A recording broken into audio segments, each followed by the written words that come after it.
প্রিয় শিক্ষার্থীরা, আজকে আমরা গণিতের খুবই একটি গুরুত্বপূর্ণ বিষয় নিয়ে তোমাদের সাথে আলোচনা করব। আজকে আমরা তোমাদেরকে দেখাবো শূন্য সমান সমান এক হয়।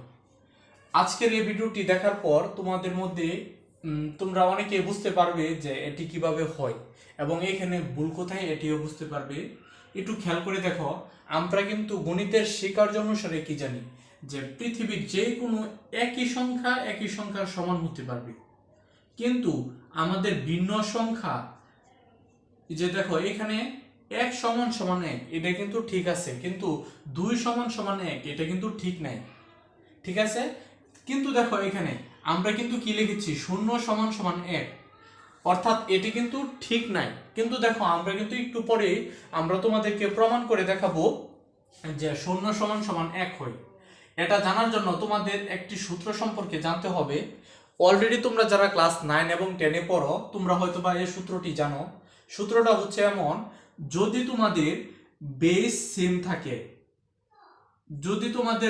সেম থাকে, এবং পাওয়ার যদি ভিন্ন হয়, যেমন এখানে বেস হিসাবে আমরা একে রাখতেছি আর পাওয়ার হিসাবে এক্স, সেম ভাবে এখানে বেস হিসাবে একে রাখতেছি এবং পাওয়ার হিসাবে ওয়াই।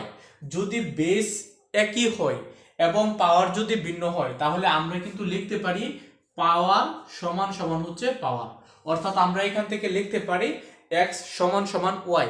এটা তোমরা যারা ক্লাস 9 এবং 10-এ পড়ো তোমরা হয়তোবা এই সূত্রটা সম্পর্কে জানো, কিন্তু আর যারা ছোট আছো তারা হয়তোবা এই সূত্র সম্পর্কে জানো না, কিন্তু এই নামে একটি সূত্র আছে, তোমরা একটু খেয়াল করে দেখো।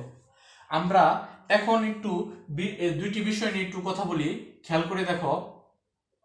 আমরা প্রথমে যে বিষয়টি নিয়ে কথা বলবো, যদি পৃথিবীর যে কোনো সংখ্যার উপর পাওয়ার যদি আমরা শূন্য দেই, তাহলে তার মান কিন্তু আসবে ওয়ান। পৃথিবীর যে কোনো সংখ্যার উপর পাওয়ার হিসাবে যদি আমরা শূন্য দেই, তার মান কিন্তু আসে ওয়ান। আরেকটা খেয়াল করে দেখো তো, ওয়ানের উপর যদি আমি পাওয়ার ওয়ান দেই, তাহলে এটার মান কত আসবে? ওয়ান কিন্তু আসবে। আশা করি তোমরা এই দুটি বিষয় বুঝতে পেরেছ।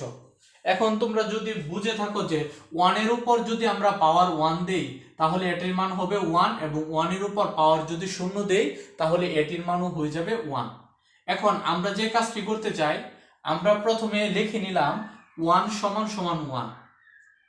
ওয়ান সমান সমান হচ্ছে ওয়ান, এটি কিন্তু আমরা লিখতে পারি, কেননা একই সংখ্যা সমান সমান একই সংখ্যা লিখতে পারি। আর এই ওয়ানকে কি আমরা যে দেখো তো এভাবে লিখতে পারি না, যে one to the power zero. কারণ হচ্ছে জানেন, আমরা কি জানি যে শূন্যের উপর যদি পাওয়ার পৃথিবীর যে কোনো সংখ্যার উপর যদি পাওয়ার শূন্য থাকে, তার মান হচ্ছে ওয়ান। সেম ভাবে এই ওয়ানকে আমরা one to the power one লিখতে পারি না, কেননা আমরা কি জানি, যেন কোন একটি একের উপর যদি পাওয়ার ওয়ান হয়, তার মানও হচ্ছে ওয়ান। এখন একটু খেয়াল করে দেখো তো, একটু আগে একটি সূত্র নিয়ে কথা বলেছিলাম যে বেস আর বেস যদি সেম হয়, তাহলে আমরা বলতে পারি পাওয়ার সমান সমান পাওয়ার। এখান থেকে কি আমরা এটি বলতে পারি না যে শূন্য সমান সমান হচ্ছে এক? তাহলে দেখো তো, আমরা কিন্তু গণিতের সকল নিয়ম মেনেছি, মেনে এটি সলভ করার পর আমরা কিন্তু শূন্য সমান সমান এক পেয়েছি। এখন তোমরা জানাও কোথায় এখানে মিস্টেক আছে, আর মিস্টেক যদি থাকেও এটি ব্যাখ্যা করে বোঝাবে। ধন্যবাদ সবাইকে।